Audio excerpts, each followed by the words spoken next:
Vice Chair Montana, Here. Treasurer Smith. Here. Secretary Archer is present, and moving from my left, Commissioners Amin. Here. Maddox. Here. Bates. Here. Howard. Present. Carr. Here. Kepler. Here. Marcus. Here. Ruth. Here. And Faith. Here. All right, we have quorum with, let's see, Commissioner Neal was the only one not present, so we are. Yes. 14, And he did, 13. can you just please put in the record that he did email me stating that he had a final basketball game, and wouldn't be able to make it tonight. Okay. Thank you. Moving along, call for any additions, deletions to the agenda. Does anybody have any changes or corrections? I would like to add to City of Columbus staff reports that we recognize that Senator William Mora is here.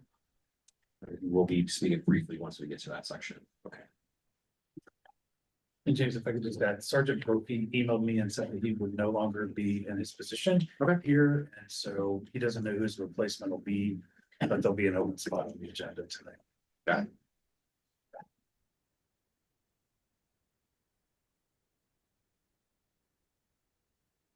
Are there any other edits? All right, seeing then moving on to approval of the January minutes. So everybody have a chance to review those. Okay.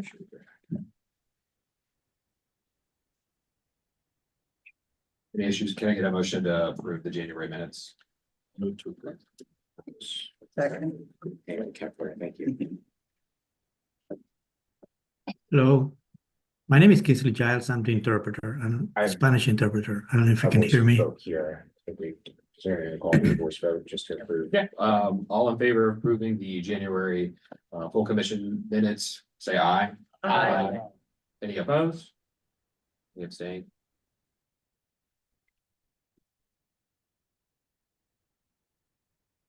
Moving on to City of Columbus staff reports. James, can I? Yeah. Just read something from Sergeant Brophy real quick. Yes.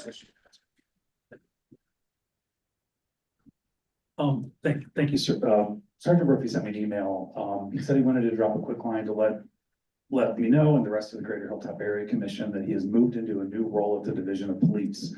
He's taken a position in the investigative unit, supervising the division's robbery squad detectives. Over the past 8 years, he's really enjoyed and benefited from this collaboration. He'll miss the monthly meetings and other activities his past roles has allowed him to participate in. He's impressed by our tireless dedication to our community.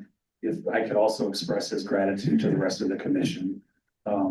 Government is most responsive at the lowest level. It touches citizens, and GHAC is a great example of how successful representation works to improve our society. On a side note, my replacement may take some time to be seated, and I do not know who that person will be. I will attempt to make an intro once that position is filled. Thanks, and stay in touch.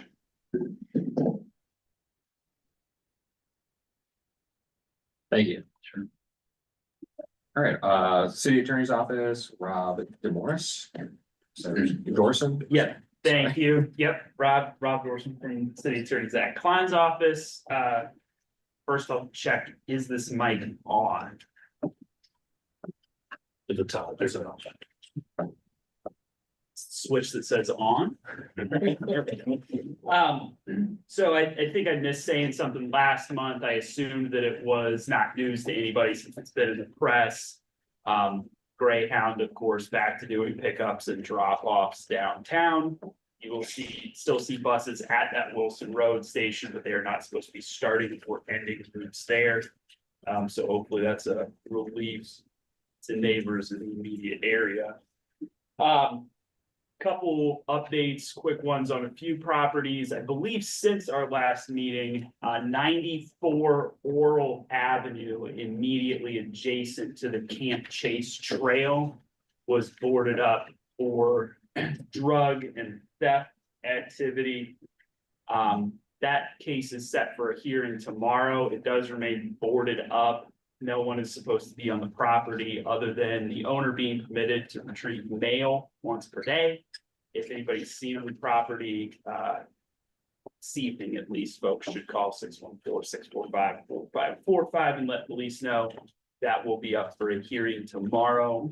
and those orders may change, but that property is still gonna be in front of the court. We'll be monitoring it closely to make sure it does not become a nuisance again. I guess before I get off of that one, a couple of quick thoughts. That was a board up that was accomplished in large part thanks to community tips, community complaints, as well as the work of your 19 precinct patrol officers. That precinct that covers western, northern, and a chunk of the central hilltop. So it's definitely a testament to their dedication. We very much appreciate it.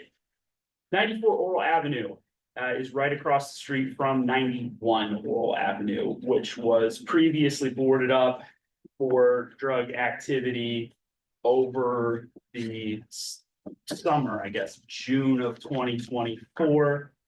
And that's gonna be right down the Camp Chase Trail from a 16-unit apartment complex of 190 to 210 North Huron Avenue, which we have under orders and has been in court for some time as well. So it certainly does not escape my attention and the attention of City Attorney Zach Klein's office that we've had multiple problems along the Camp Chase Trail. Certainly, it's going to be a priority for me personally to make sure that that is being communicated to all of the relevant stakeholders over the coming months. And I just want to leave it at that for now. Certainly appreciate the fact that there's folks providing social services along the trail, etc. Last month, I told you about property at 65 South Warren, where we'd had a number of non-occupants overdose at the house over the course of a couple of years. That property is still in front of the court, still subject to an order that limits access to the property. Things appear to be going well. Similarly, don't want to miss updates on a couple other cases we've had. Roscoe's at 2500 Sullivan Avenue. Certainly, subject to an order restraining them from selling drug paraphernalia, certain otherwise legal cannabis products, etc. Police inspection tends to indicate that they are following what I will call those safety related orders, primarily related to the stuff that I just mentioned. Want to acknowledge we still get community complaints about trash, as we do throughout the Sullivan Avenue corridor. That's something where we're going to continue talking with community members before the court enters any final orders to make sure that those property owners are pulling their weight, meeting their obligations under Columbus City Code to keep the place picked up, as well as being attentive to doing the basic things to keep prostitution and drug activity out of their parking lot and out of their store. Finally, I will just note February 19th, for now, I'm just going to say save the date, even though we're a couple weeks out. February 19th in the evening at the Franklinton Branch Library. And I was furiously texting to confirm the start time before I stepped up to the podium. But we're going to be having Zone 3 community safety meeting with City Attorney Klein. We'd love to have as many community members there as possible. I will circulate an email to everybody with an exact start time ASAP. With that, happy to take questions. All right, thank you all very much. What was the date on that again? Wednesday, February 19th. I'm just gonna say save the date. I will update with an exact start time and any corrections ASAP. Thank you. Thank you. Up next, City of Columbus Division of Community Engagement, Jocelyn Cortez Martinez. Like the longest round. Sorry.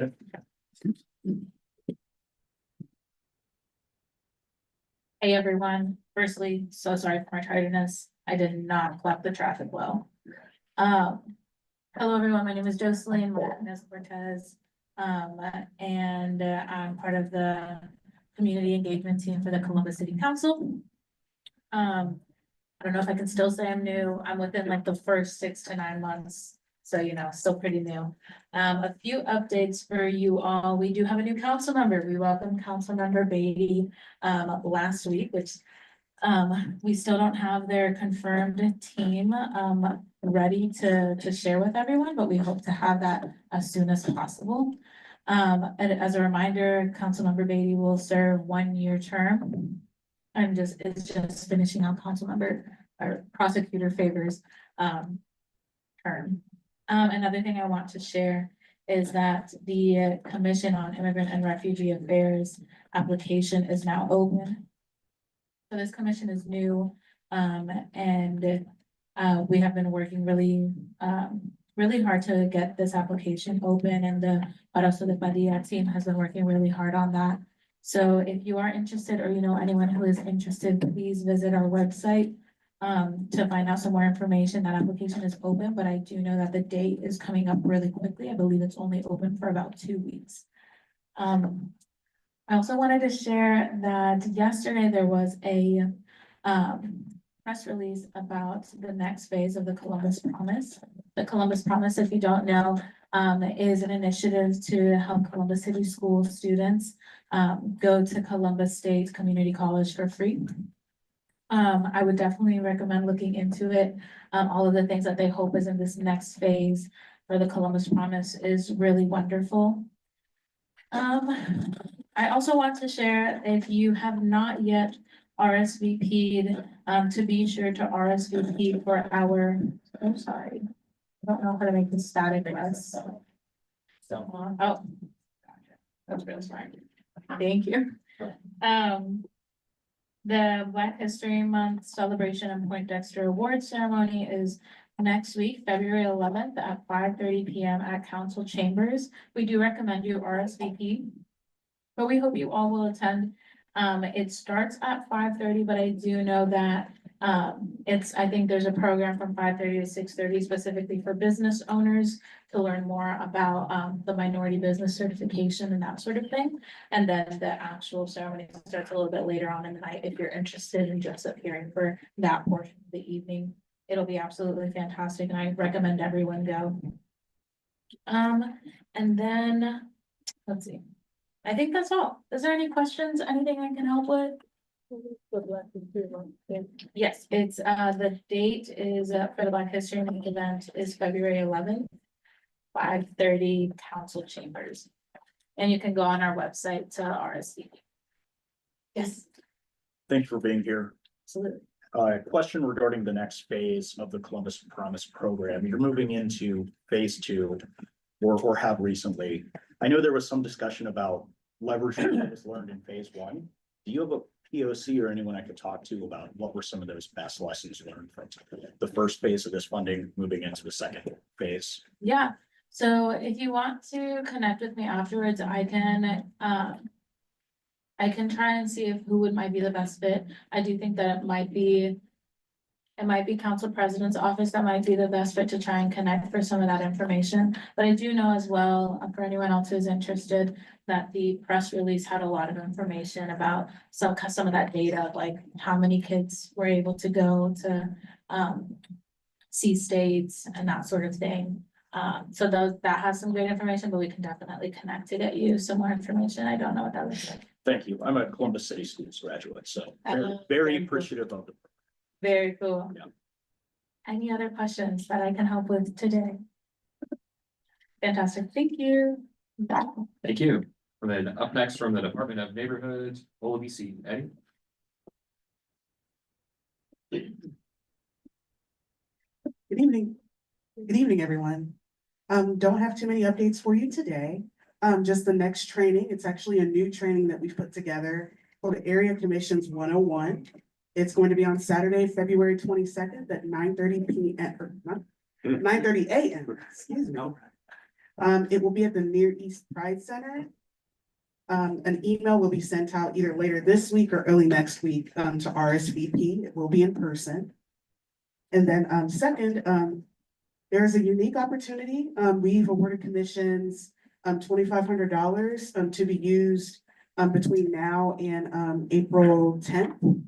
And then you will be given another $2,500 to and that will follow the normal fiscal cycle of the area commissions, which is May through April of the following year. But I don't want to step on Dean's treasurer's report, so I will leave it at that. And those are all of the updates I have for you. Do you have any questions for me? James. I would just like to say thank you. As we had that big Arctic freeze, I think it was 85 across the city at the time that you and I and George were emailing back and forth. Water mains had broken, and it's one of those things where using the Department of Neighborhoods to reach out, figure out who in the city you need to contact to make sure 311 requests are moving through and getting community questions answered. So I want to thank you for your help in forming those connections and helping get questions answered for residents dealing with an entire block filled with ice for up until Monday, when the last little bit finally melted down. Because obviously people are busy, there's a lot of water mains break, but just having that information and helping to facilitate that information flow out to community members is really helpful. So thank you. No, I appreciate that, and thank you so much for bringing it to our attention, because, you guys are in the neighborhood, the voice of the neighborhood, so I wouldn't be able to do the work without you. So thank you so much for being a voice and uplifting that. And that's all I have for you. Thank you. Thank you. Up next from the Department of Neighborhood, speaking on behalf of Nick Plout, is Kevin Orr. For those of you who don't know me, my name is Kevin Orr. I'm the pastor of Glenwood United Methodist Church and the co-convener of the Envision Hilltop Implementation Task Force. We are having our next task force meeting that is open to anybody on March the 28th from 10 to noon here at the library. We'll be getting various updates. Still working on the agenda on that. And then also, Nick wanted me to share with you all that he's in a process of finalizing a contract to provide a home repair program on the Hilltop. So there'll be some more details emerging from that. And for those of you that don't know about Envision Hilltop is a community plan that was put together by the Hilltop community and was launched in January of 2020. Then those were the before times. And so there was a little bit of a delay, and it got relaunched in 2022. And it's a plan that has 3 pillars: place, people, and home. Each one of those pillars has a number of goals that were informed by lots of community feedback. And if you want to know more about the Envision Hilltop plan and all the goals and the work that's been done to fulfill the plan, you can simply go to envisionhilltop.com, and you'll find a lot of great information and ways to connect, because it's going to take all of us to fulfill the very ambitious goals that are in that plan. So thank you.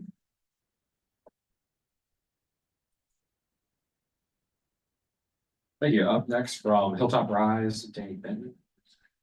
No, Peterson. Peterson. I'm sorry. I asked if there was any corrections to this agenda. And Oh, it's because I already, I corrected it over here. thanks, Joe. I don't have any updates to talk about. Okay, awesome. I appreciate that. And then finally, ask Senator William DeMora. Please call me Bill. I don't even like, I'm the loudest person to ever hear talk. Again, I just want to introduce myself. I'm Bill DeMora. I'm your new state senator as of the first of the year. I live in the short north, but my district goes all the way from the golf course on the northeast side. I have all of Northland. It goes from in that golf course. I can't remember. Is it Turtle something? Little Turtle. I have all the way from Little Turtle on the northeast side. I come all across Northland. I come down. I have campus. I have the Knowles, Grandview, Upper Arlington, and then it goes all the way out here to the west side, all the way through Lincoln Village. So the west side part of it, the Christine Cockley part of the district, which was Adam Miller, is new to me. They took away the Linden, Clintonville, basically all of Italian Village where I live part, gave that to Senator Craig, and basically Senator Craig got that. I got this part of town, which I'm excited to represent. I passed out cards earlier. I work for all of you, so my email's on that card, my office number's on the card. My office is very attentive to anybody from the community that calls. I have an open door policy. Again, I live 5 minutes from the State House. I take meetings at the State House all the time. I come out in the community, whenever I'm asked to come out in the community and take a tour. I know I've got something I'm taking a tour of the YWCA in a couple of weeks. I love Ding Home Restaurant, my favorite Chinese restaurant in town, and I get to represent it now. But again, if you need me for something, I'm here for you. If you need to come back to another meeting, let's say the committee you're talking about, I'm willing to do that. Again, I'm not married, I have no kids, I have no pets, all I do is work and watch Ohio State football, those are my two things, that's all I do like, so. Just wanting to do with everybody and again, it's my honor to represent the Hilltop area and all this new part of Columbus West Side. And hopefully I will do the work that you need me to do. Thanks. Thank you for being out here. I really appreciate it. It's always glad to see elected officials out in the community, advocating for us at the state level, the Senate and the House level. So I really appreciate it. Look forward to partnering with you with some of our ambitious goals that we have for the Hilltop. Look forward to, partnering with all of our other senators, because like you said, the new maps are out and the Hilltop's represented by 3 different senators in the Senate. So it's an interesting new Senate map, but again, I appreciate you being out here. It's okay if I ask a question, Chair? Sure. Yeah. Okay, to the senator, thank you, Bill, for being here. I'm curious to know perhaps your top 3 initial priority areas right now. Well, I'm in the minority, so my priorities might be my priorities, but they don't get any priorities in the Senate. I was on the Special Property Tax Committee last session, and we have to do something about property taxes, keeping seniors in their homes. I want to double the homestead exemption. So there are all kinds of things that are in the works, but we have to get a hold of property taxes. People don't get taxed out of their homes because it's getting out of control. And I've been working with Auditor Stingiano on stuff that he wants to see done to help people. So that's one of the things that Housing focus there, economic and housing focus for the first big bucket. Yeah, I mean, our legislature, of course, they put their first several bills in and property tax relief wasn't one of them. Of course, the first issue was to gut higher education. So that's where their priorities lie. Like I said, we need to find a solution to property taxes this year because, I mean, we can't be pressing people out of their housing. I mean, housing is all part of that too. There's not enough housing stock in the city. I know you're getting a bunch of houses now in the Westland Mall, Old Westland Mall is gonna be housing and commercial, but there's still not enough of it in the city. So they kind of all go together. I would say that, I mean, both my parents are public school teachers. So what they're doing in the legislature of public education is a disaster. I'm open about where I come down on my not being fan of vouchers and all that sort of what their policies are doing.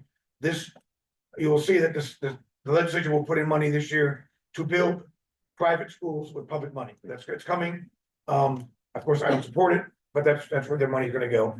And I guess my third thing is, believe it or not, I am the Democratic Party expert on marijuana.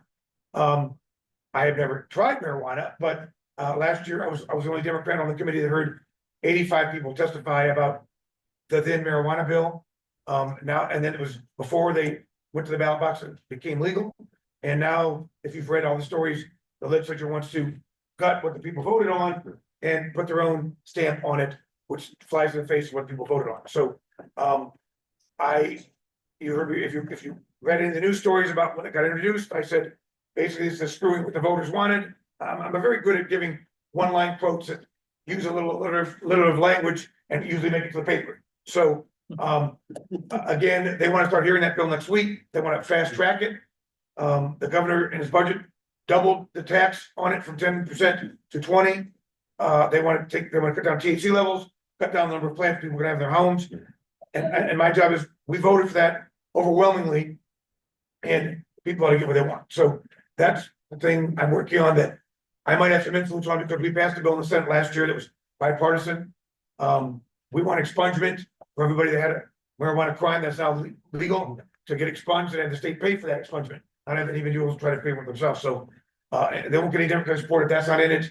I'm not gonna support lowering of THC levels or home grow because that's what the people voted for. I can tell you that there's no way that the money being allocated the way that people wanted it is gonna happen because a lot of that was the 3 hated letters since January 1st. January 20th is DEI. So the level 3 legislation, I don't know where the fight of those are, but social equity is not something that anybody that's in power in Washington DC or in Columbus cares about anymore, so that'll be the first thing that gets on the chopping block, that's my guess. I will fight for it, but again, it'll be a losing proposition, so that's where I am on things. The people voted, and I want to keep as much of that as possible, so those are the 3 areas that I'll be working on, because I think I have some say in those areas, whereas all the other stuff being partisan as it is, I'll give my speech, I'll vote no, and it'll get passed 24-9, because that's what the vote will be. Okay, thank you, Rich. Thank you. Moving right along, does any commissioners have any announcements? I will. Did I use them right? I was on. Check 1, 2. All right, hi, everyone, George Rowe. This was, something that actually came in, an email from Nick, when he was setting up the, the quarterly meetings for Envision, but he added that the city is now accepting applications for the 2025 Summer Youth Program. These application, you can just find it at columbus.gov and search for 2025 Summer Youth Programming. Just I'm reading a copy off of their website, just if there's anyone here who works at an organization or runs an organization, 501c3 nonprofit organizations that deliver summer programming to youth in the ages of 5 to 18 within the city's corporate boundaries, with a focus on academic performance, health and well-being, and or enhanced career readiness and workplace skills, can apply for that grant through now through February 14th at 5 p.m. That deadline again is Friday, February 14th at 5 p.m. Questions can be directed to summeryouth@columbus.gov. But yeah, again, if you know anyone or work for an organization yourself, want to encourage summer youth programming on the hilltop. Thanks. Thank you. Any other commissioners have any announcements?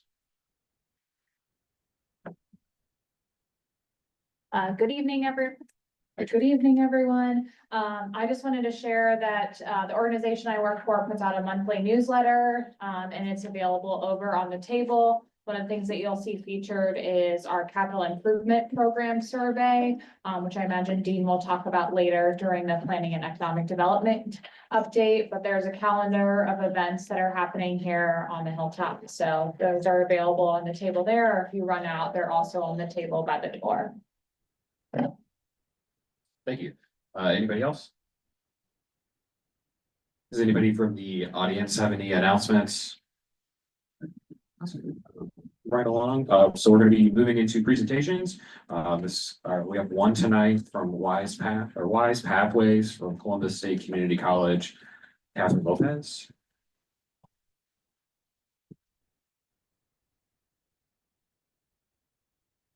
Hi, everyone. My name is Kathy Lopez. I am the coordinator at the Office of Talent and Strategies at Columbus State Community College. Hello? Check the switch, see if the switch is on. It's on. It should just. I'm just too late. Need a screen? Okay. Yeah. Oh, can you hear me now? There we go. Yeah, okay. So I'm here to talk about Wise Pathways, a program that we are launching at Columbus State. It stands for Women in Sustainable Employment. This program is designed for women who are interested in exploring the non-traditional advanced manufacturing, engineering, technology, career pathways.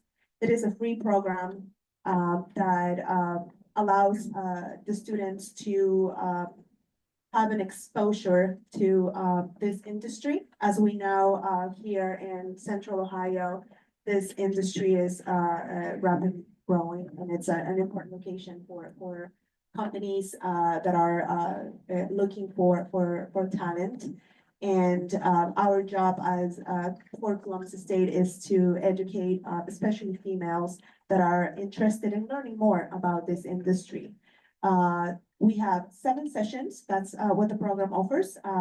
Only one night per week on Tuesdays in the downtown campus from 6 p.m. to 9 p.m. We have hands-on activities. We also bring female professionals to offer mentorship to our students. We help them also build resumes and prepare them for interviews. So towards the end of the program, we share those resumes to local partners to potentially hopefully find a job as an entry level. And we also help our students with a stipend upon completion.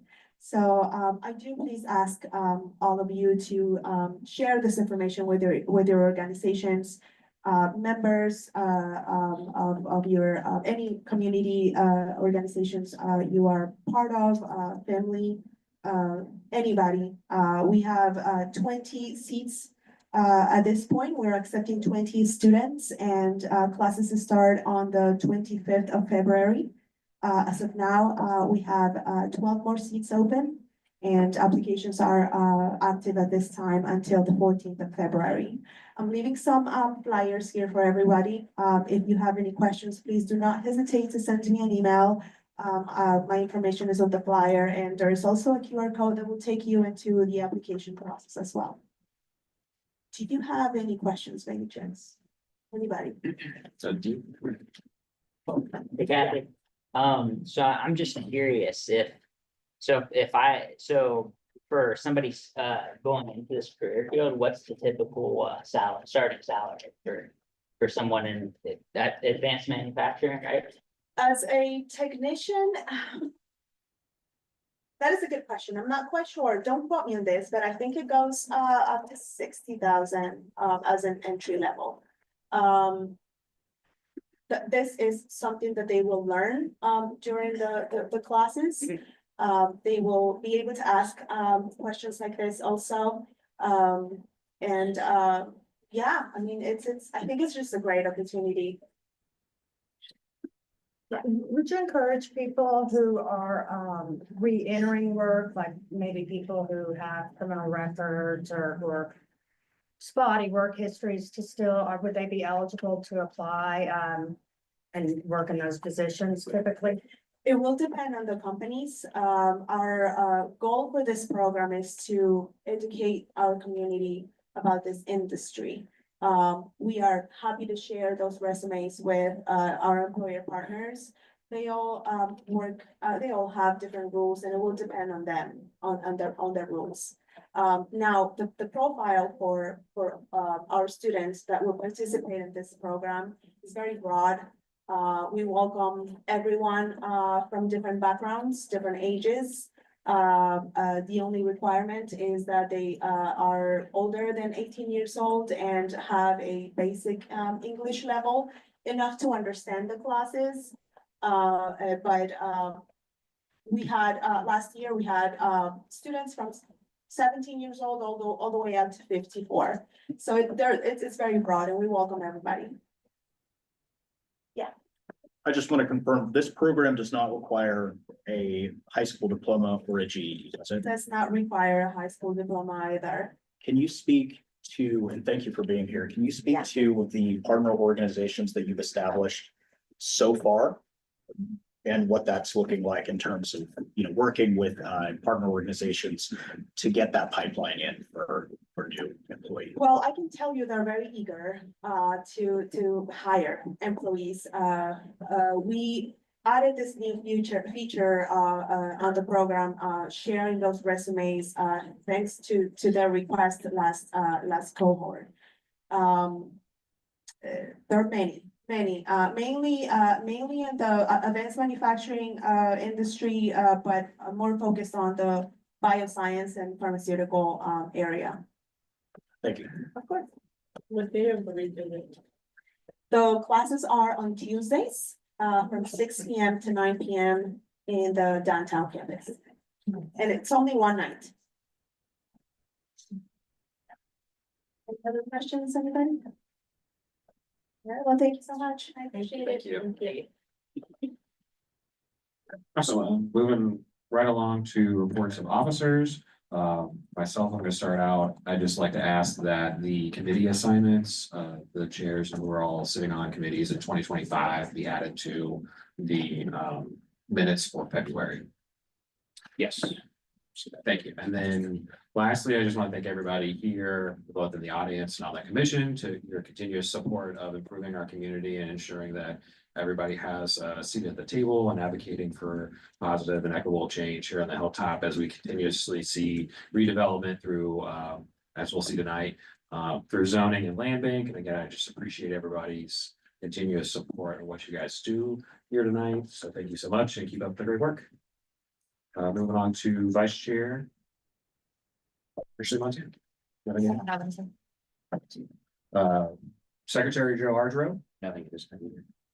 Dean, I know you got a lot of stuff, but that's at the bottom of the agenda, but do you have anything? Well, thank you, Chair. I just have a few items here. So as Olabisi mentioned earlier, we're voting tonight on a new budget. We have $2,500 for the period of January 1st to April 10th of this year. And since we only have 2 months of full commission meetings remaining, and we have to turn this in by February 28th, is something that we need to vote on tonight.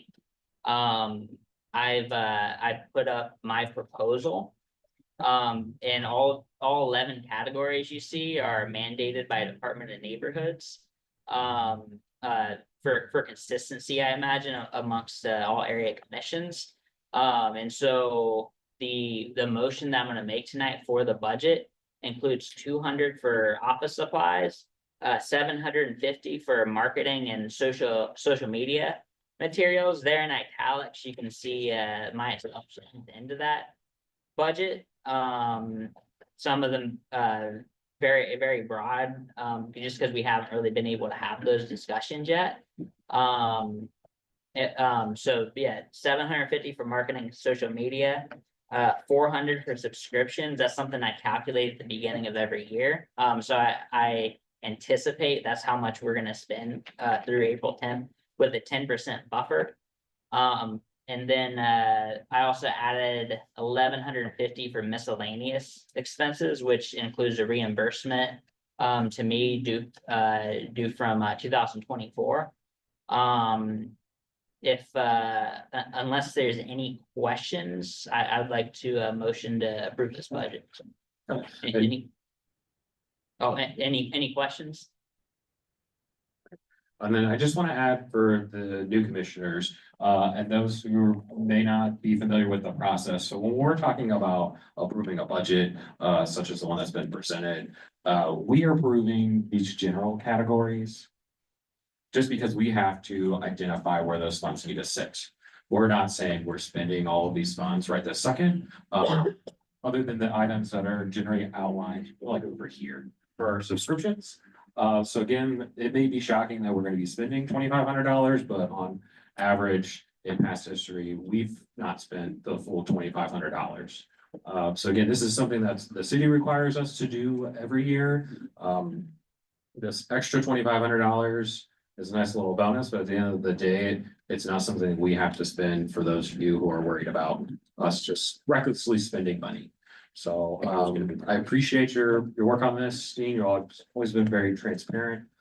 So again, do you want to make the motion, or somebody would like to make the motion to? Yeah, Chair, and I just like to add to that too, with the city's budget being a little tighter than in years past as far as revenue growth and everything. I'm gonna try and be as fiscally responsible. I'm gonna try and make sure this body's as fiscally responsible with the taxpayers' money as possible.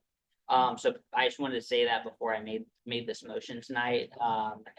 But yeah, I would like to, I make a motion to approve the 2025 operating budget for the period of January 1st, 2025 to April 10th, 2025 as presented. Can I get a second?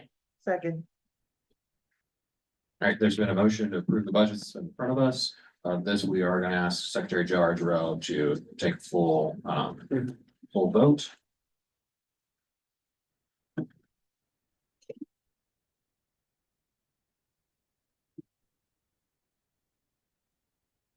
Motion on the table, so we cannot discuss, correct?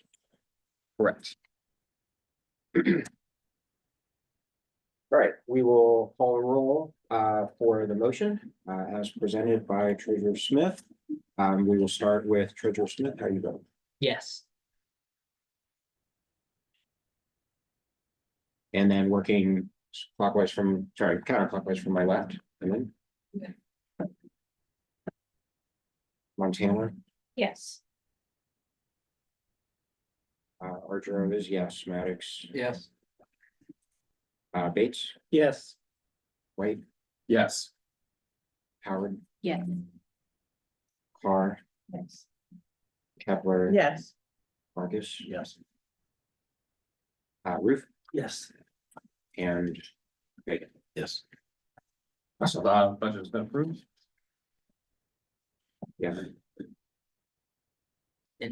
And then one last item, our 2025 to 2026 budget will be voted on at our March full commission meeting. That's the budget for the other period we talked about, May 1st, 2025 to April 10th, 2026. And our finance committee for that budget will be February 11th at 6:30 PM at the Hilltop Library. So if you're on finance committee, please make sure you attend. And that's all I have for the treasurer.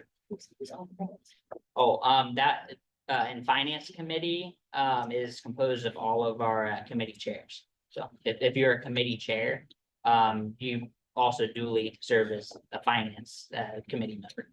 And then I will add, all committee chairs, please keep in mind that we do have these funds to spend. So if there's anything that you believe your committee would be purchasing in 2025 for possibly 2026, please truly think about the funds that have been allocated to us, possibly using the $2,500 we have to spend by the end of April, so that we can conservatively save the next pot of money for 2025 to 2026. Because as we all know, we don't know how prices are gonna go, how expenses are gonna go in the next year and a half. So again, committee chairs, please keep in mind if you need to purchase things or subscription upgrades, please think about those in your committees.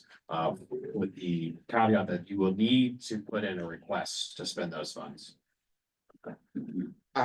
Chair and to treasurer, I neglected to take advantage of the apparel that we had made available, which I do appreciate, but before I spent a full cost, I was wondering if it's possible to get those credits again, or whatever that, there's a voucher or So something. yeah, those were promo codes that we had set up through the approved city vendor. That'll just have to be something that we discuss at the finance committee meeting next Tuesday. Because there's room in that for either like, Yes. marketing or miscellaneous, and for myself and for other new commissioners who may want, a hat or shirt or something. And that being said too, the commission does have reflective vests and yard signs for new commissioners who want to use those for events, for trash cleanups. It's got our logo on the front and the back, again, to make ourselves more visible to the community and to show others that we're out there, we're proudly serving. If anybody is interested in those, I believe, 20 of them. So if anybody would like one, just to hold on to it for themselves, just let me know and I'll bring them, I'll start bringing them to the committee meetings this month. Can you leave a couple here? Yes. All right, moving on to committee reports. First one up to that is going to be zoning. Joe, can you hand me the microphone? Yes. I'm gonna draw. Our first zoning application this evening is CV 24147 for 460 South Powell Avenue. This is a zoning variance from section 3332.38 G to add 3 feet in height to a garage for storage, and a variance from 3332.38 subsection H to add an emergency half bath with a single sink on the first floor. We heard this reported to us at our committee meeting, and we voted 2-0 to support this zoning variance request. And Sergio, who was the gentleman who presented to us the other day, was not able to make it tonight, but his wife is here. Yeah, I thought that was you. Come on up to the podium and you can discuss your proposal. And you were in need of an interpreter this evening. Oh, yes, thank Full of BC, how do we? So, I did send out a link. We were able to get, a Spanish interpreter virtually. I'm a Spanish Thank you interpreter. so much, Commissioner Maddox, for sending out that Zoom link. So they should be available virtually. I'm unsure of how the logistics with that should work. So, yeah, so they should be available online right now. You wanna borrow my laptop? I can translate if you guys do. Can you hear us? I can hear you. Talk. Hello? Is someone is on the Zoom? Okay. In theory, yes. Yes. Hold on one moment.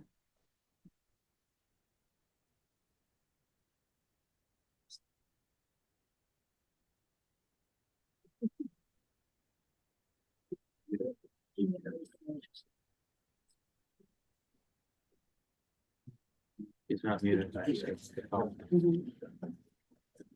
you hear us? Oh, sorry. Can you hear me? So it sounds like he's.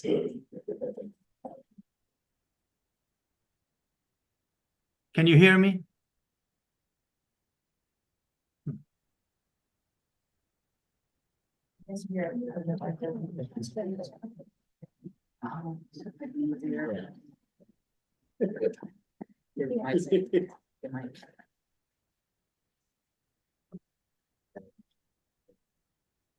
No.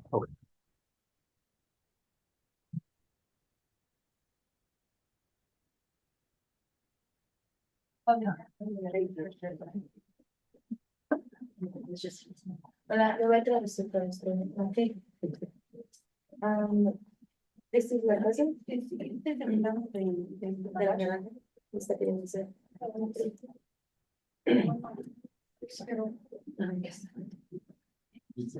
Exactamente, quiere se le encarga, pero no se le hace un cuarto en la parte de arriba. ¿Y eso va a ser para guardar cosas? Yo la verdad no sé para qué. También dice un medio baño, le va a llegar. Sí, le va a poner un baño. Hello. Yes. Hi, my name's Jennifer. I'm gonna be translating for her. She just said she's not really aware exactly what her husband's doing, but she's saying that he's trying to add height to the garage to store more stuff on the top. She's saying he's also adding a half bath. Y que el garaje va a ser para un carro, dos carros. No, para uno. The garage will be used for it'll be a one-car garage. ¿Van a escarbar el piso o ya existe? El garaje existe, pero como ya está viejito, entonces le van a hacer todo, lo vamos a montar. So what she's saying is that the garage is existing, but due to the condition, they aren't able to save the garage, so they'll have to tear it down and rebuild. It's what she's telling me. Está bien. Como lo quiere poner el cuarto en el segundo piso, entonces she's saying that since he wanted to add that space above where he's asking for that briefly extension, that's the reason she's here for the question. I'm not sure if anyone has any questions for her. Can you hear me? Do any commissioners have any questions? Josh? In one of the documents, it said that it was going to be used as a living space. Dice que no, en uno de los documentos dice que el espacio de arriba va a ser como un espacio de vida. Creo que sí, creo que va a ser como habitable, pero va a tener baño y solo es el cuarto, baño, cuarto. Algo así me dijo él. Bueno, yo sé que es así, no sé. ¿So va a ser habitable? Ya, creo que sí. Porque para ser habitable, sorry, she is saying that she does want to make it habitable, but she's not sure exactly what he wants to do. But I'm just going to explain to her that she will require more height probably for that room. I'm not sure exactly Él me mandó y dijo que él va a hacerlo así, tal como está aquí en el. Para hacerlo habitable, no sé si exactamente cuántos pies tiene desde el, para el segundo piso. ¿Usted sabe la altura? Yo no sé qué plan. Yeah, so yeah, it is. So she is saying he is trying to make it habitable. I do see the height here. It is 8 feet, but I don't know how much percentage of that needs to be walkable space. I know there's a certain percentage that they need. Is there some? Do you guys know? So I can explain. The variance request is to go from, right now it's limited at 15. So the variance just allows that extra 3 feet up to 18 Okay. feet. Do you think that the habitable space Dice that que, is lo just que ustedes están pidiendo son 3 pies. Ajá, pero el cuarto, para hacer un cuarto habitable, necesita un cierto porcentaje de estar de unas, yo veo que aquí tienen de 8 pies, pero solo este porcentaje de aquí es 8 pies. Para hacer un cuarto, tiene que ser creo que más del 50-70% del cuarto necesita ser 8 pies. O sea, no sé exactamente hasta dónde rebajan. Ya, porque para eso va a necesitar regresar si quiere hacer esto habitable, porque tendría que ir de nuevo con la ciudad y revisar esos planes.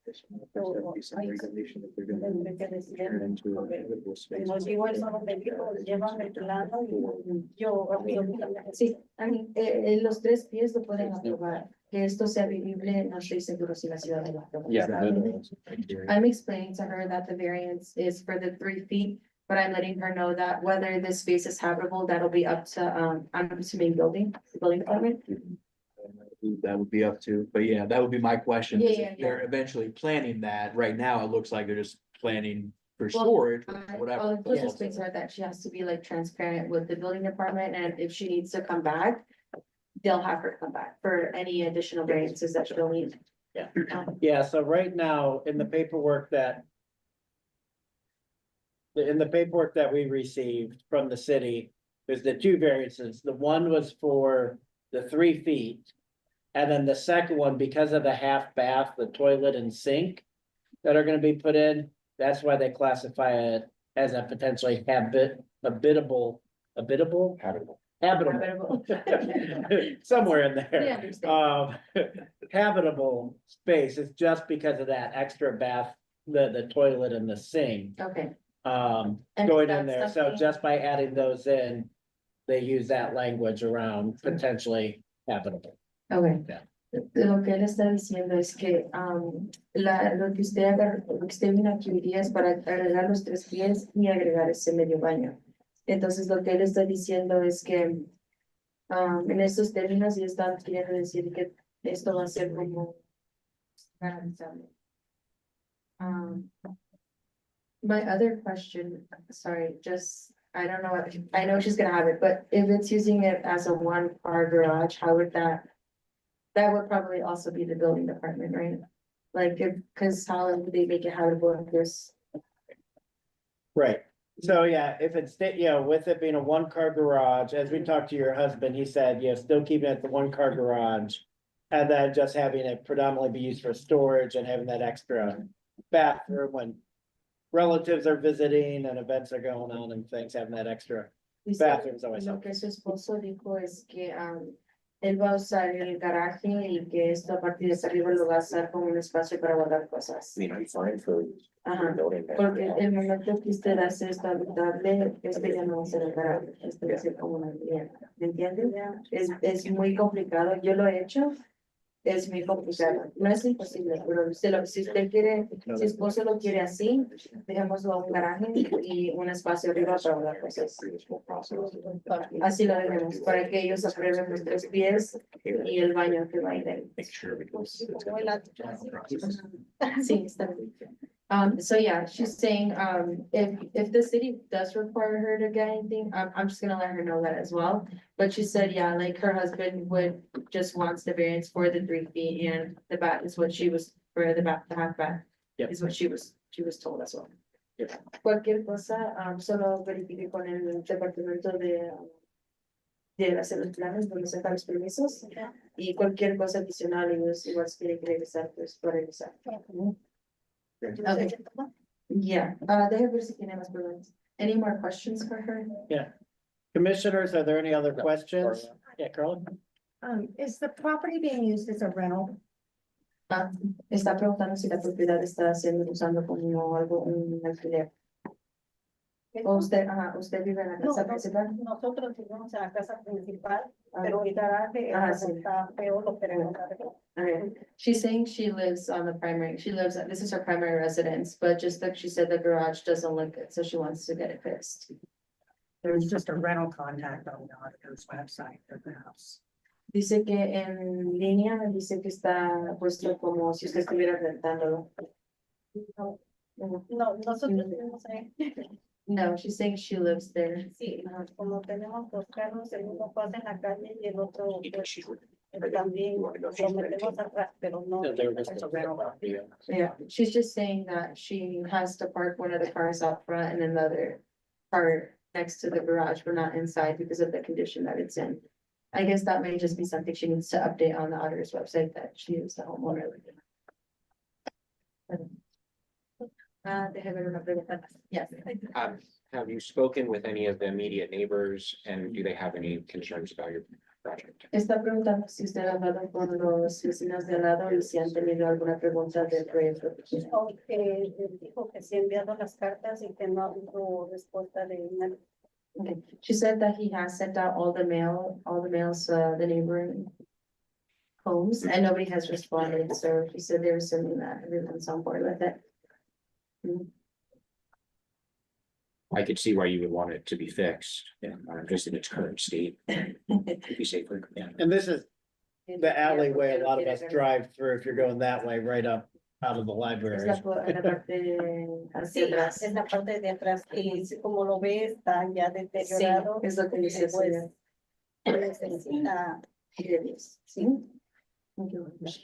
Yes, she said she just would like to fix it. So it's needs major repairs.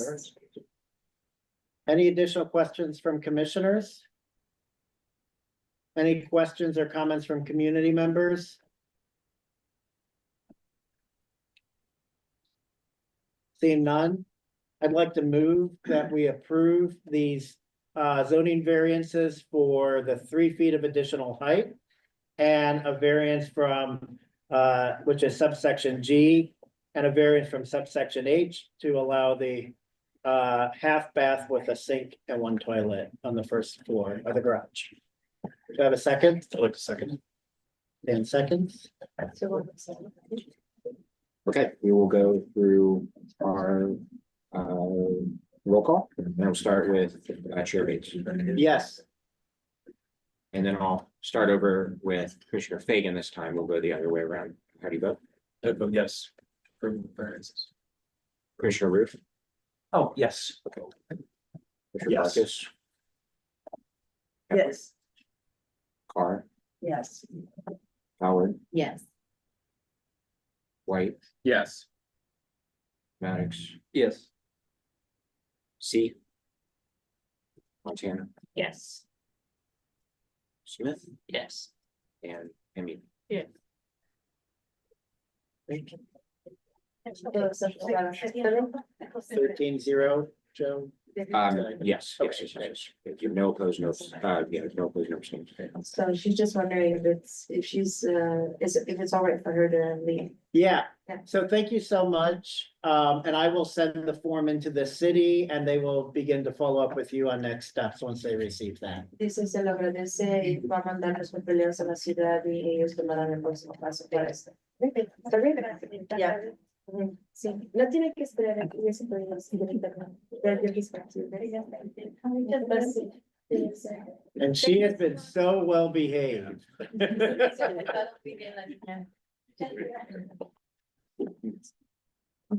Our next zoning application is Z 24-067 for 1975 West Mountain Street. This is a rezoning request to rezone 1975 West Mountain Street from P1, which is a private parking zoning, to C4, which is general commercial, to operate a used car lot. Mr. Ahmed, would you like to come up and present your application? Yeah. Hi, how are you?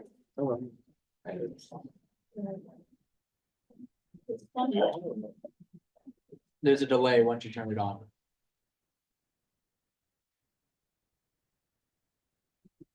Yes. So we just want to turn that into a dealership and, to get into use. And that's why we wanted to turn the C4.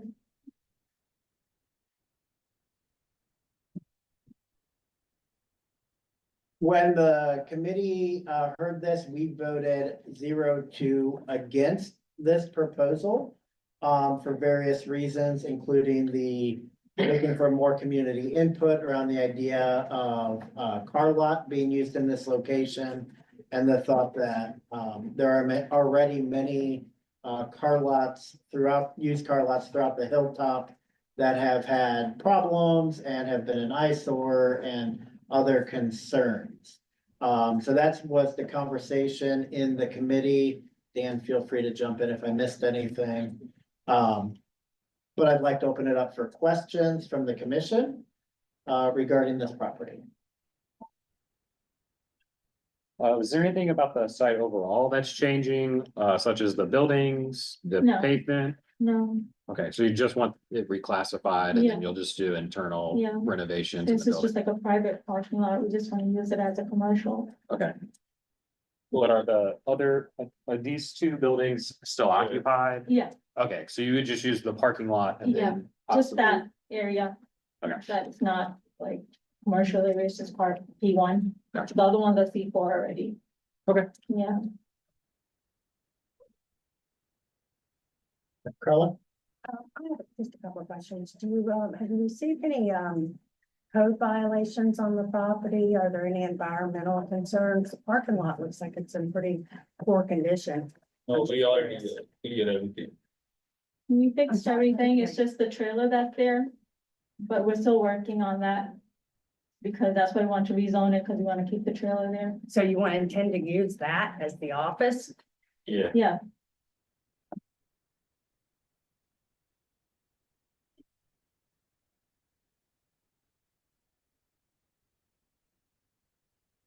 Additional questions from the commissioners? I just want to make sure we've got, can I ask a question? I just want to make sure we have the proper context, because I got to hear your presentation. You know, that map that you were showing, it's that strip there. Don't we have a better picture or graphic of that? Or can we just kind of be clear about what this variance is, right? I think that the picture you just passed was better. Right there, right? So it's that gray strip that is the piece of the parcel that you're asking to be changed from its current use to a new use. Yeah. Okay, I just don't know that everybody knows that from what you've described so far, so. Understand. Would you be repaving the parking lot? yeah, if we get the approval, we'll be able to do that then.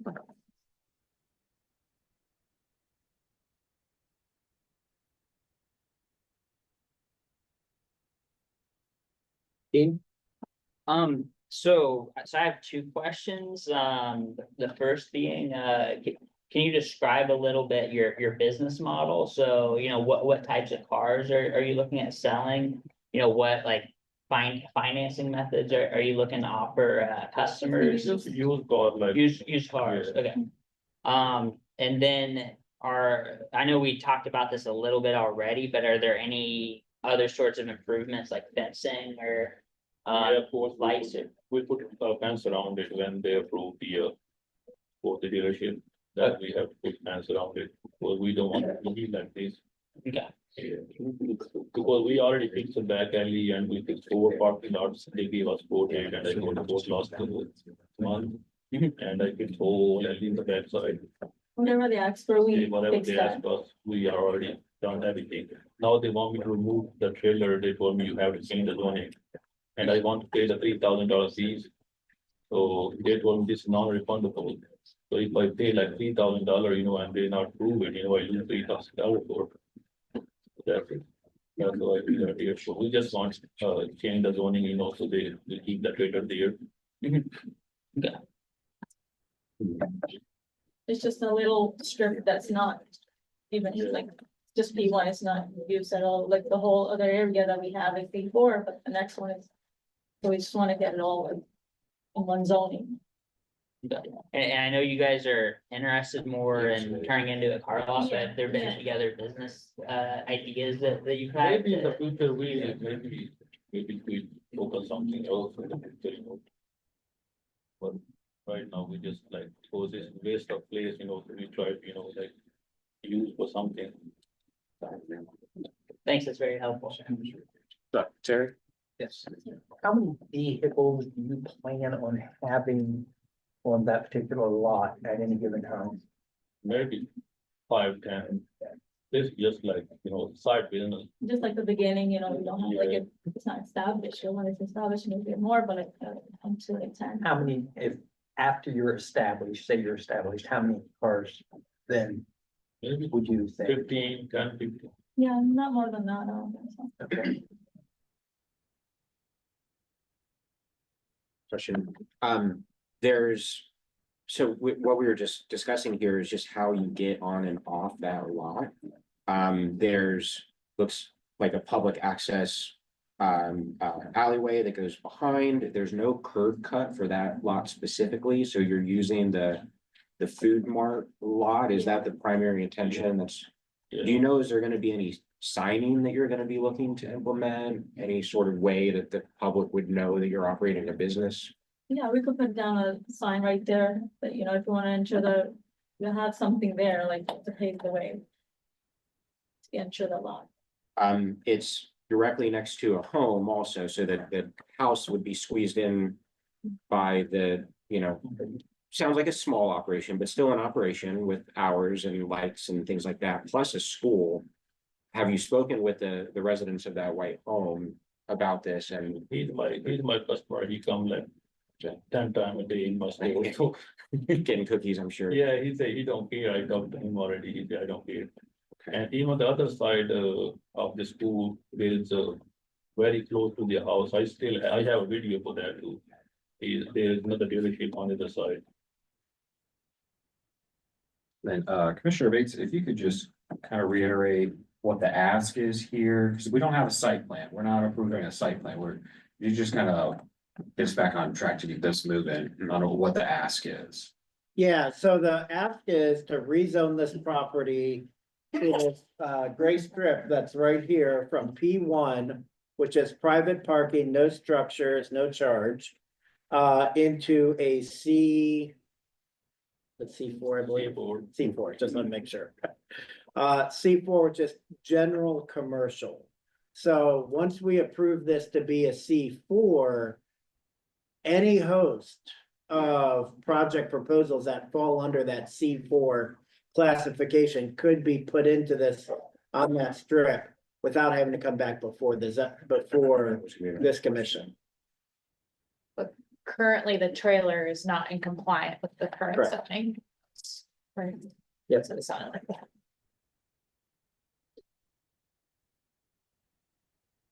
On the citizen portal, it shows that the property is actually in court. So has that been resolved? It shows So that there there's might be the violations on, cases- standing violations on the property. There were violations because of the trailer. But since And the they lot? said that, The lot isn't part of that. The parking lot itself. Yes, that's what she's saying. She said because of the trailer is why it's in court. I'm asking, no, I know is it just because of that maybe? Yes. yes. That's the only issue they had.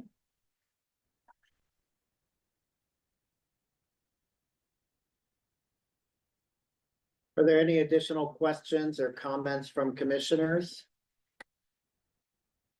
My comment was, there were the two of us at the committee, was just that I was feeling like you could as the owner of that larger parcel that's already designated as C4, be able to operate a used car lot from there now.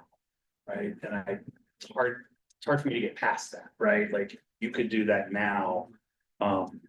With the property that you have, right? And so why would we grant a variance to do something that you're already able to do?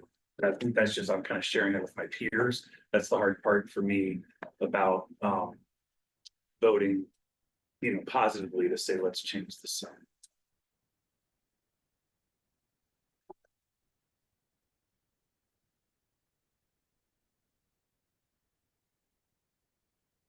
You were looking at me like you had something to say. Can you speak to that for the good of the group? What prevents you from using this? Because like, even though I have a C4 on the other side of the X, the port, why can't we have the trailer on that side and do that? They said you can't have the trailer, you have to have other part to be rezoned, and then you can have the trailer up there. So They're not letting us even have the trailer on the other side to do that. So they won't allow it to be placed there because of the trailer specifically. Yeah. So are there opportunities for other structures to be built instead of whatever issues? You can there use are? the trailer, but they said it has to be rezoned, They say, well, you have to be C4 first, then you can use. even on the right side. They are able to build a permanent structure, but it has to be a permanent structure where they're gonna have to get an address. So like I have a lot that's all like it's residential, but they won't let me put a trailer. Even or a mobile home, like it has to be permanent. Yeah.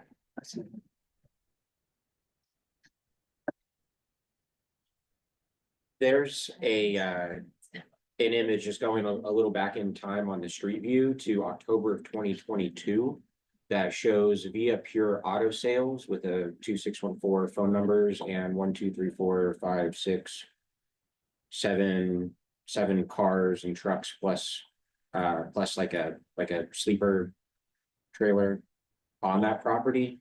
Were you the owners at that time? Is that the business that you want to redo via Pure? Via Pure.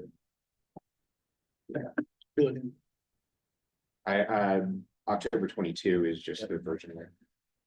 I've seen it. We got the violation from the court for the trailer. That's when we found out that it wasn't even zoned. It's P1, it's private parking lot. So that's when we found out. We didn't know that before, that the little strip wasn't even like any zoned. I thought it was part of the administrative property. I'll be honest with you as I'm thinking, through this, and I did look over the documents before, and I understand, the neighbor, may not have a problem. You probably get, kids who come in like before or after school, or whatever, getting snacks, and people going to and from work in the shop. But if we change that zoning, there's no recourse for us afterwards. So even though your operation might be relatively small and not have an oversized impact, if something comes back before us or any future commission, or well, it wouldn't, because it would already be zoned in a different way, and that's why we just have to be really concerned here. Do we have like teeth in a site plan or something where, like, if they were no longer the the owner operator, that it could revert? Get out of it, but there's nothing to say the city would ever.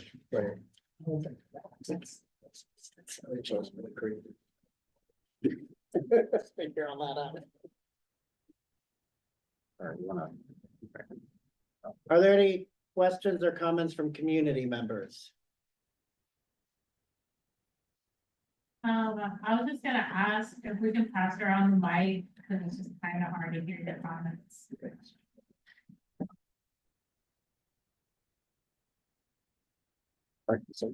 Seeing no other comments?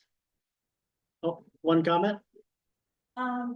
Just, I think as a community member, native insider, living in the area, we have, I guess I have a question, if I could ask a question. I mean, obviously this is not side approval, but just looking in hindsight, has there been any talks about like what exactly this used car lot, the target demographic, just thinking about us here on the Greater Hilltop we have quite a few used car shops up and down Sullivan, itself. I'm pretty sure you can probably find one on Mound too.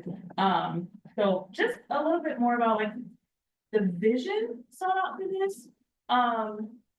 Just because, you know, obviously if the area commission is, you know, approving and looking to do so, it would just make sense if, you know, there was some sort of advantageous or just some sort of appeal to the actual, I think, residents of the Hilltop area.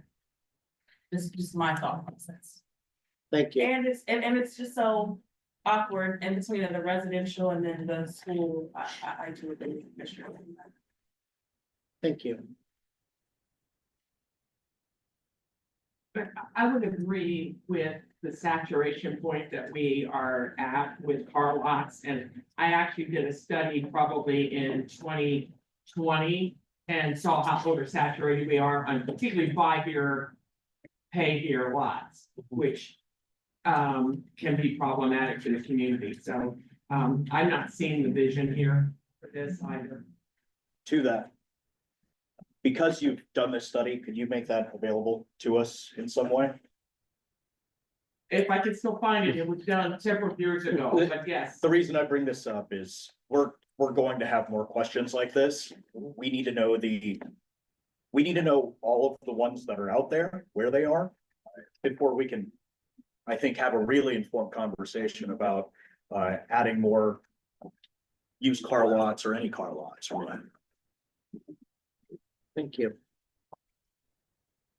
If I can find the study, I'll be happy to forward it to you. Yeah, thank you. All right, are we ready to move to a vote? I'd move that we vote on the application for 1975 West Mount Street, Z 24067 to rezone it from P1 to C4. Do I have a second? Second. I think Kepler got it.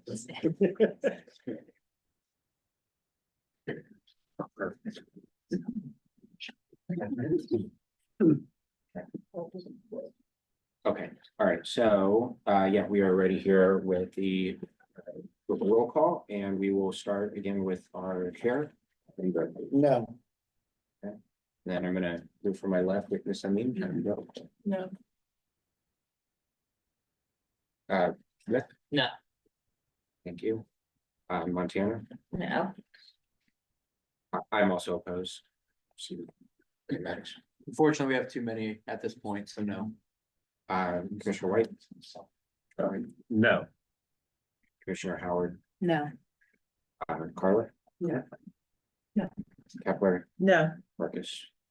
Abstain pending the survey. Thank you. That is recorded. Commissioner Roof? No. Okay, Commissioner Fagan? No. So we are 12 opposed, 1 abstain, motion fails for the reason.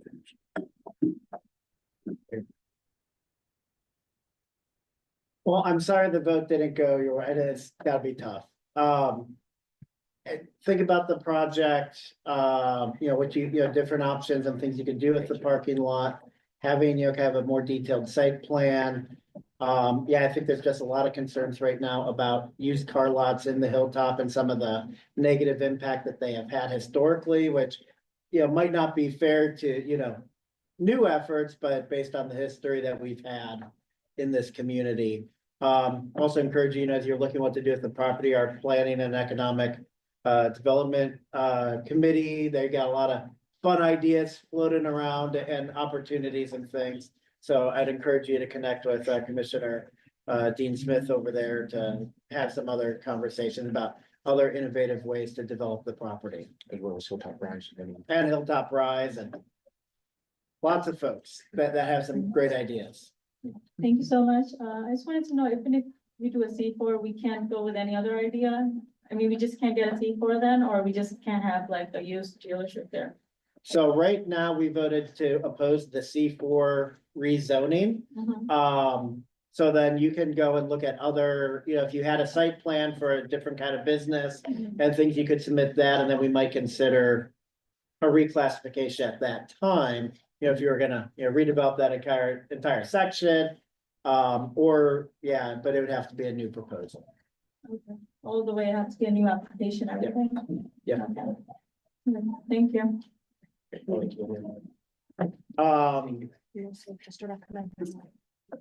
We're also just a recommending body. Yes. So the council still needs to. Well, moving on, that ends zoning. Sorry, I don't mean to cut you off, but do you have anything for February zoning committee meeting? We Yeah. also have our land bank that we'll come to, but we'll meet the last Thursday of the month, 6:30 PM here. At our January meeting, we also did approve a couple demolition permits of properties that we had already voted to allow the new site plan up on Wilson Road. So once we approved the site plan, they had some buildings they had to demo, so we did vote as a committee to approve those. So that they can begin that. So I'm gonna keep moving along, and we'll come back to the land bank one once we get to that committee, because it's in another committee. So community relations, got co-chair Josh Maddox and Ashley Montana. So we met on Tuesday, the 28th, just kind of discussed. At this time, we're gonna keep the fourth Tuesday of the month at 7 PM at Best Side Studios. Unless anybody has conflicts, then we'll make updates if that's necessary. And then we also kind of discussed some focus items, creating a standards document for committee meetings, as well as various items that we may want to throw in there for commissioners or anything along those lines. Using more apps, WhatsApp was mentioned, more videos, maybe on Instagram, something along those lines, trying to expand our social media reach. And also assisting with various items that different committees may have. For example, the Recreation and Parks is working on a logo for their committee, so different ways that we can help advertise those types of efforts for the various committees. Our next meeting will be February the 25th at 7 PM at Best Side Studio Design, on Westmore. Awesome, thanks. Moving right on along into government legislation, we did meet. We are also going to keep in line with community relations meeting date. So we will also be meeting February 25th at Best Side. We did talk about in committee, as you can see on the agenda, possibly participating in the citywide election this year. This is on the agenda, and we'll be taking a full commission vote next month, but this is to start the discussion. Over BC, I know we're running a little close on time, but if you could please share out some some information about how last year went. I know that was brought up in committee about trying to evaluate the performance of last year's citywide election and how it help or benefit us. Again, I'd like to reiterate that this citywide election allows us to partner with the city, to use a lot of city funds, so about advertising, to try to get our name out there. Hence why we, again, continuously have the discussion on whether or not to partner with the city to do it. Again, it's a full commission vote. It's not being forced on any of us to do it. So again, just keep that in mind as we're working through this month, that we will be voting on that at March's full commission meeting, because we do need to get ahead of all of the dates for 2025. The city tends to work very early on these citywide elections, so we need to get the ball rolling now if we want to be in line with all of the deadlines that they have set. Again, we'll be meeting on the 25th. That's the main item we're going to be discussing. There's an agenda on the Google Drive from this past month's meeting about what we discussed. There's a preliminary schedule for our full commission election if we don't go with the city. So again, if we don't go with the city, we're looking at another October 4th. Don't quote me on that one. Election. So again, appreciate it. And moving along to human service and education. Joe Archer. Check. Thanks, Chair. We met on January 15th. There are some projects in the works. I'm not gonna make any major announcement today. I did just come from the Safe Green Schools funding rally. That was earlier this evening ahead of a Columbus City School Board resolution vote. It's part of their budget considerations. So I'm down there hearing from parents and students. And our meetings are confirmed to be reserved for the rest of 2025 here at the library. The next one, February 19th at 6 p.m. At the library. We are focused on a number of I think you just went out.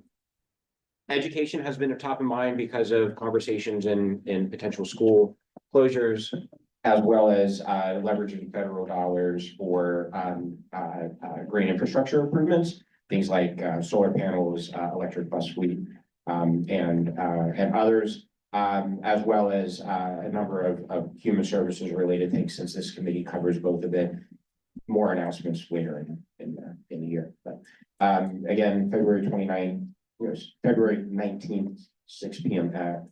right here. And Joe, I will add, if you could please reach out to Coach Neal to see about possibly having combined meetings. I know that I feel like that'd be very beneficial for both committees moving forward into 2025, especially with his involvement with the with school athletics in the Hilltop, as well as his drive and focus on reaching more young people. So if you could please just reach out to him and ask him if he'd be willing to entertain the idea of doing a combined meeting, so that we're having less meetings for 2025 and we're being a little more proactive of being able to attend larger committee meetings. No problem. Thank you. Liquor permit review, Dan Fagan. The committee did not meet in the month of January. We have a planned meeting to immediately follow zoning.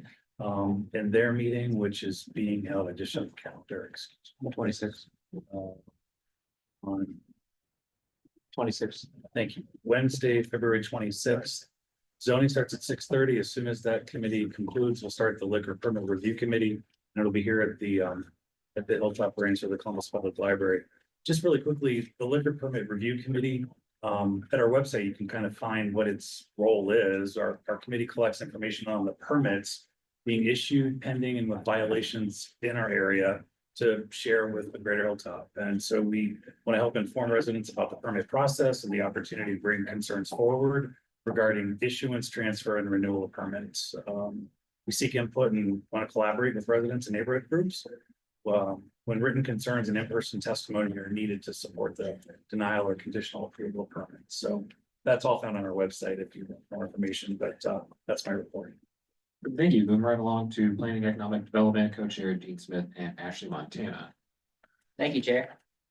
So we met on January 17th. Just some items I want to hit up on before we get to our land bank applicant. So capital improvement survey that Co-Chair Montana was talking about earlier. That can be found on our website and our Facebook page. Basically what we use that for is city council asks for 3 recommendations typically every year. And we use that, or excuse me, 5 recommendations every year, and we give them our 5. And then also we give them the results of a survey to community stakeholders. That way this city can properly plan and budget for future capital improvements. In case you're wondering what a capital improvement is, it's an asset of $5,000 with a 5-year usable life. So it's things like sidewalks, the roads we drive on, the water lines that we drink from, that sort of thing. And so the survey asks questions to kind of gauge what our infrastructure needs are on the Hilltop. And so I highly encourage, if you haven't taken that survey, to take it. Like I said, it's on our website and Facebook page. Just take a couple minutes to go through it, and it'll be extremely helpful. We're actually looking at last year's survey results while this survey is up, and then we're going to look at this year's. And so we'll continuously look at these results, not just in this year, but in future years as well. I'd also like to say that our next meeting, we're gonna be meeting at 6 p.m. February 20th in the Hilltop Library, and we're gonna start meeting the 3rd Thursday of every meeting, or of every month, I mean. And then, the last item that I would like to discuss is our, land bank application of 93 North Brinker. And before we get to that, I just want to say that, in November, we met with the land bank officials. Up until that point, we didn't really have land bank applicants approaching the area commission like we had in years past. But we talked to the, land bank officials, and we had kind of more of it, like, we had a very good conversation and a better understanding of our needs as an area commissioner or area commission, how to better serve residents by giving feedback on land bank issues and our thoughts on the land bank process. So I believe that we're gonna start seeing more land bank applicants. As a committee, I think we're gonna lean back into our history of how we've handled those applications in the past. And how we're gonna move going forward with the applications. Tonight, it's gonna be very similar to how we've voted with the zoning committee. We'll have the representatives for the applicant come up, discuss, and we'll ask questions, and then we'll vote what our recommendation is to the land bank. With zoning, you have a whole sort of process for area commissions. This is the land bank coming to us asking what our recommendation is. That way they can approve the application for this applicant. But as you know, we're also a recommendation making body, so that's what we're giving tonight is our recommendation. Unless there's any questions, I'd love to bring the applicant up. Miss Jennifer, are you ready? Yeah. Okay, thank you.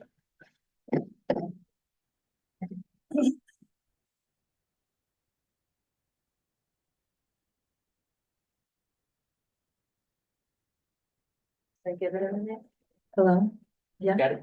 Got it. So yes, this property, the address is 93 North Brinker. It's currently an empty lot. It's owned by the land bank. The plans are a 2-story, 1,800 square feet on a slab, so no basement. It will be a new build. It'll be owner occupied, 3-bedroom, 2.5 bath. I did go to the city to make sure I didn't need any variances, so we're good on that.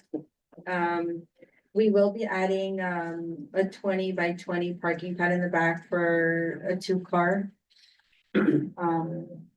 So it'll be entering through the alley for them to park. So let's see. We have been doing this application since last year, but it took us a while since the land bank has changed a lot of their policies and how they work, so we've definitely had to go through a couple of hurdles. Not sure if you guys have any questions in regards to this or. Yeah. I don't know who's there. We'll go ahead and start with Ashley Montana. Thank you for being here. There's something I would like to read on the record. I have a friend and our fellow resident that lives on North Brinker, so I shared the application and he could not be here tonight, but I wanted to share his testimony, so I'm just gonna read this. For the minutes, it was also sent to the area commissioners ahead of time. So it says, hello Hilltop area commissioners. My name is Josh Edwards and I live at 83 North Brinker Avenue, which you could see from the Google Maps. I have been able to review the plans that were presented to the Planning and Economic Development Committee in January for 93 North Brinker and wanted to share some feedback, and I apologize I cannot be at the full commission this week. While I am mostly very much into support for this project and excited to welcome new neighbors, I did want to express some concerns about the facade design not being in keeping with much of the rest of the street or neighborhood in general. In my perspective, many, not all, of the homes in this general area reflect colonial revival or craftsman architecture, and the roof lines are reasonably consistent. Alternatively, in keeping with the modernistic contemporary design styles, we have seen tasteful designs from the land bank lots for slab build homes in other parts of Highland West and in Franklinton. This facade lacks symmetry and seemingly much sensitivity to any particular design style outside of it being purely functional for the interior. I worry that the proposed front gabled roof and simple square facade will stick out very blocky in a way that is not tasteful or consistent with the majority of the neighborhood. The smaller master bathroom window on the second story and the off-center front door brings a visual imbalance as well. I want to spur the future homeowner to the challenge of improved facade design that is in keeping with the rest of the street, and one that will increase their own love for the home because it has a strong curb appeal and improves the overall built environment of North Brinker Avenue. I recognize there may be needs for keeping the project within a particular budget and certainly want to express my own sensibility to the need of emphasizing affordability for projects such as these. However, I would ask the commission to consider this feedback as they vote on the project as is. Sensitivity to design and affordability can exist at the same time and do not have to be dichotomous. My hope is that the future homeowner would agree and the commission can work with them to find something that is better fit. I would hope that the land bank staff could also serve as a resource for prospective future homeowners regarding alternative design elements. Thank you, Josh Edwards. I do have a question for Miss Jennifer on the related to that testimony. It was referenced that the smaller window was on the master bedroom. Is that the master bedroom or the bathroom? That's the bathroom. Actually, I didn't mention that, but that window is actually supposed to be the same size as the other two. So it's not supposed to be small. We switched it up because we didn't like the way it looked. Okay, So they're all supposed to be the same size, all three windows. Yeah. Just quickly, can you the centering of the door, as we're talking about symmetry, and that's what the main comment was, So, let me see. I just don't want it to mess up like the support system because that it's going. But I don't think it should. We can definitely center the door. That's not an issue. okay, yeah, if you could just look into Centering that, the I think door, that's. changing, sorry. No, you're good. All right, I just wanna make sure we're keeping moving because we're a little behind time, but all right, so Josh, I believe you were up next. You had a question? My thing was just gonna be the door. Okay. I couldn't live across from that. so- Awesome. And then I want to just say thank you so much for your help earlier. I greatly appreciate that. And I believe we all can say that we do. Thank you so much. And then I'm sorry this process has taken us so long to get here. But I do have a question as it relates to, you are the general contractor builder? No, And then- the one whose house this is my sister-in-law. Okay, gotcha. Yeah. So they would be for her Yes, and they're going through the land bank. yes, Got that's it. correct. Okay, I mean, and did anybody else have any questions as it relates to this land bank? Yes. Just for reference, the hilltop does not have any historical neighborhoods. So the design of this house really isn't an issue at all. Okay, To me, Well, it's not. another thing. I've seen Right. the newer houses being built, just a few streets over that do not blend in with the neighborhood at all either. And they stick out, but they were allowed to be built. So I don't see a problem with that. Okay. Thank you. Does anybody else have any questions or comments? So back in 1983, the commission published a manual called the Hilltop USA History and Homes Manual. And it does have just suggestions and guidelines and kind of example blueprints for different housing designs that are consistent with historical houses. I'm not suggesting that you go change everything to go with that. But for future reference for anybody that brings things to the commission, if you're interested, I can send you a PDF copy of it. The book is out of print, but the PDF is free and it's widely available and I'll be happy to send it to them. I think as we talk about these discussions come up about the history of the hilltop, I'd love for us to maybe establish something on the Google Drive for the commission. Sure. Something commission related work. I'd love to see that on there, free and accessible to anybody who would like to see it. So if you could find that, send that to me, I'll go ahead and get that started on the Google Drive. So Sure. we have all that stuff in the same place. So Dean, I think, are there any comments or questions from the audience? So now, Dean, do you want to go ahead and kick this off to a vote? Oh, of course, thank you.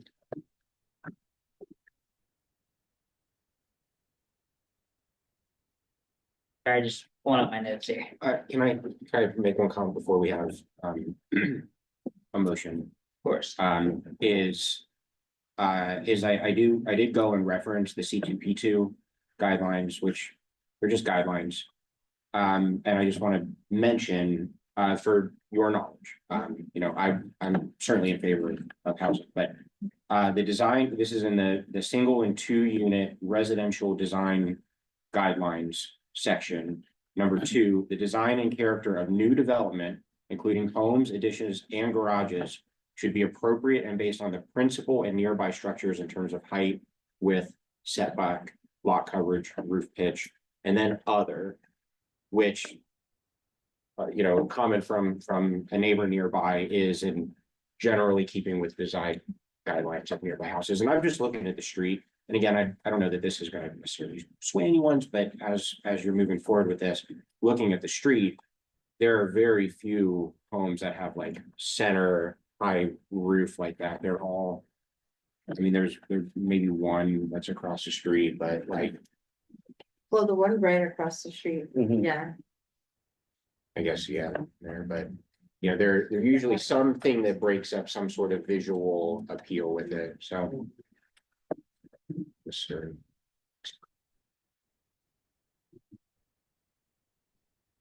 So, before I make my motion, Jennifer, if it passes tonight, would you mind sending me, the updated plan that has the same window sizes? That way I can send it over to the land bank. Yeah, for sure. And the door as well, door being centered. Oh, the what? The door being centered. Oh, Yeah, yeah, and those two the door being corrections, yeah. centered, of course. And I'm actually, in my motion, I'm going to add that, the windows be of the same size and the door be centered within my motion. Okay. Just to make sure that that's included For as sure, well. yeah. So unless there's any last minute, yeah, of course.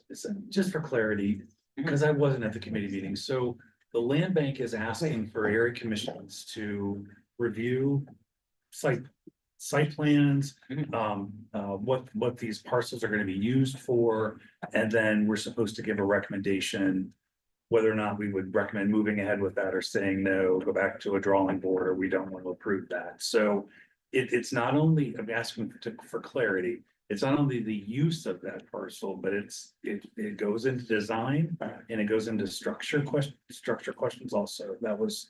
That's what they're asking for us, just the process question. Want to make sure I understand. I mean, the thing is that, I believe it's more about the approving the applicant to be able to purchase the land bank property.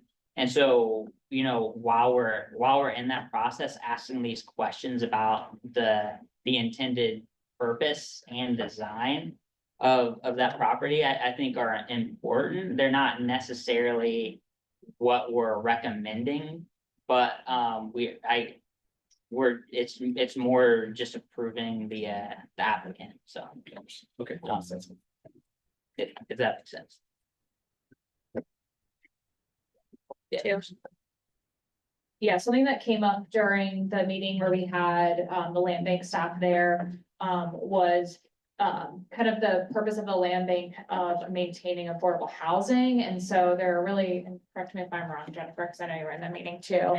But there's like kind of 3 priorities, and one of them being owner occupied, which you're going to see in this example. The other 2, one is the moderately priced housing program. I think that's what it's called. And then the other one is used for community development corporations to build affordable housing. So those are kind of like the 3 priorities. So I think in general, that's what we're approving, but yeah, I think that's what I really want to have.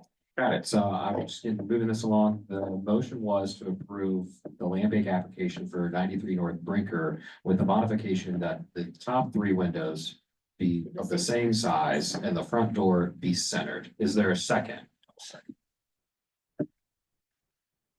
Joe, could you please take a roll call vote, please?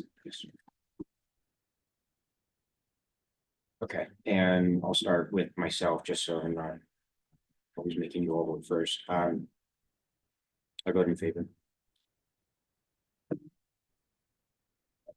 From my left, starting with Ms. Mean, Yes. Mr. Smith, Yes. Ms. Montana, Yes.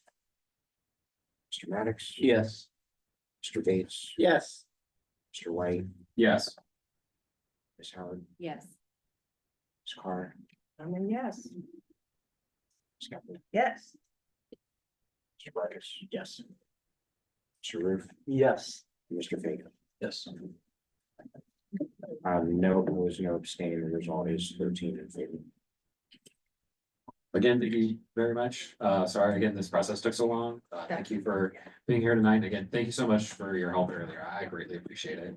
Yeah, you're welcome. Thank And you then so Dean will much. get all of that information sent over to Land Bank once he gets the updated renderings, okay? Okay, awesome. Thank you. Thank you so much. Appreciate it. All right, moving on to our, sorry, Keith Neal is not here. He did not give me a report. So I cannot confirm or deny if we're gonna be meeting this month. Joe, again, if you could reach out to Keith, see if he is going to have his meeting, as well as ask him if he'd like to do a combined meeting with Human Service and Education. I greatly appreciate that. And you can just get back to me. But as it stands right now, they are on the books for this month. It's gonna be Thursday, the 27th, here at the library at 6:30 PM. And then moving into recreations and parks, I am the chairman of that committee. So our 2024 park audits are in the 2024 Google Drive folder. If you'd like to read those, they're all in one PDF. But if anybody would need a printed copy, just please let me know and I will get those printed and bring them to our meeting this month. We are still set to meet with Human Service and Education on the 19th.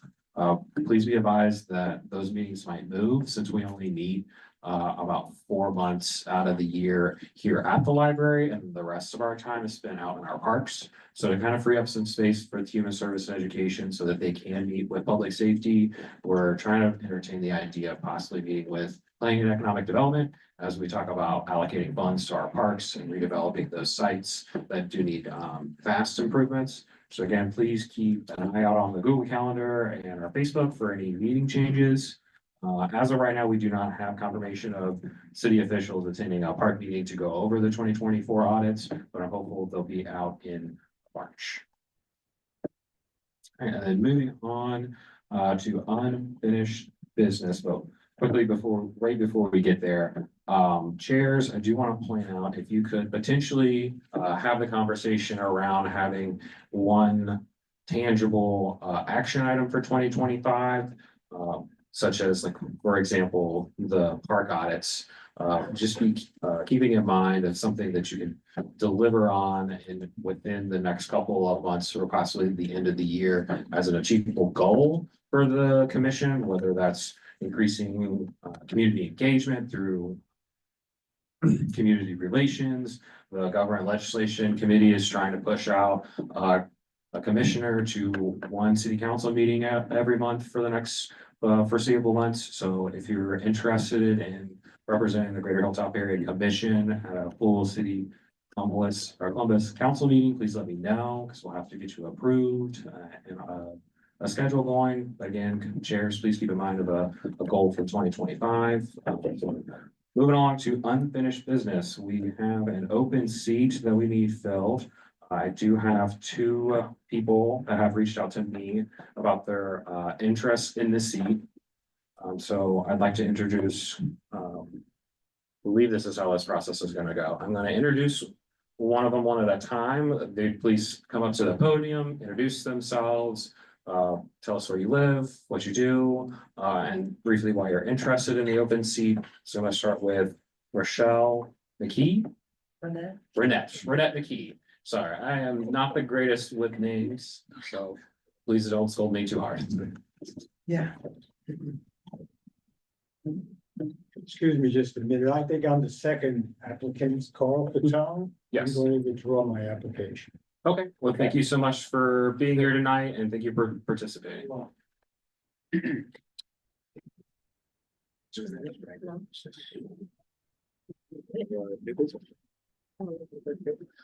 just a little toggle on the top of it. You see it have an on position and then you gotta give it like a minute or two. Hello? So my name is Ronette McKee. I am interested in the open seat.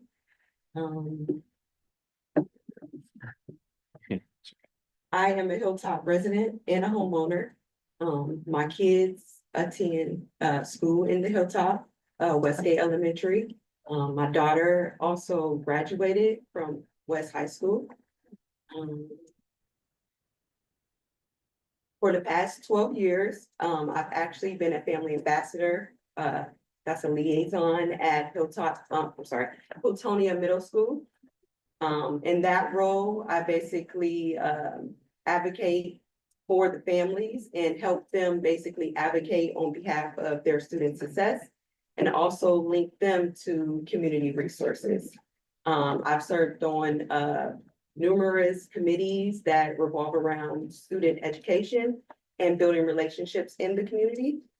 I'm interested in this position because I want to get more knowledge and build relationships and also be able to advocate on a civic level. I want to be able to sit at the table with those in my community and advocate as a community member. Does any commissioners have any questions? Hi, Renette. What part of the Hilltop do you live in? Terrace. Oh, rock on. Yeah, Terrace. You go. No, you go. Ronette, I was looking over your resume earlier. Can you tell me a little bit more the mission and vision of Lifestyle Connection? So Westside Connection was started, that is a family support group for middle school families. I noticed that middle school is usually left out of the conversation. So families usually advocate and come through for elementary and high school. And I feel like the middle school families are always left out. So we wanted to build a support group for middle school families to have that, basically that support and to be able to gain those connections and give them the resources that they need to be successful. Thank you. What committees are you interested in serving on? Community relations and government and legislation.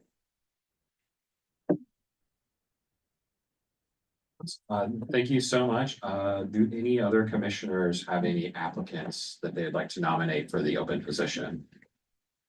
All right, hearing none, I'd like to put forth a full committee or commission vote on Renette McKee for the open seat for that was vacated by Rachel Winning. That term is going to be from January 2025 to December 2025. Can I get a second? Second. Yeah, I'm you gonna just pick Nick. need like a flyer. Yeah. All right, Bates goes in. And one more, just while we bring Can I just say something? What's on the screen says 2027. Oh, yes, no, sorry, this is a one-year term. Again, for everybody watching at home, to our city attorney, it is a one-year position. You get to serve for a lifetime.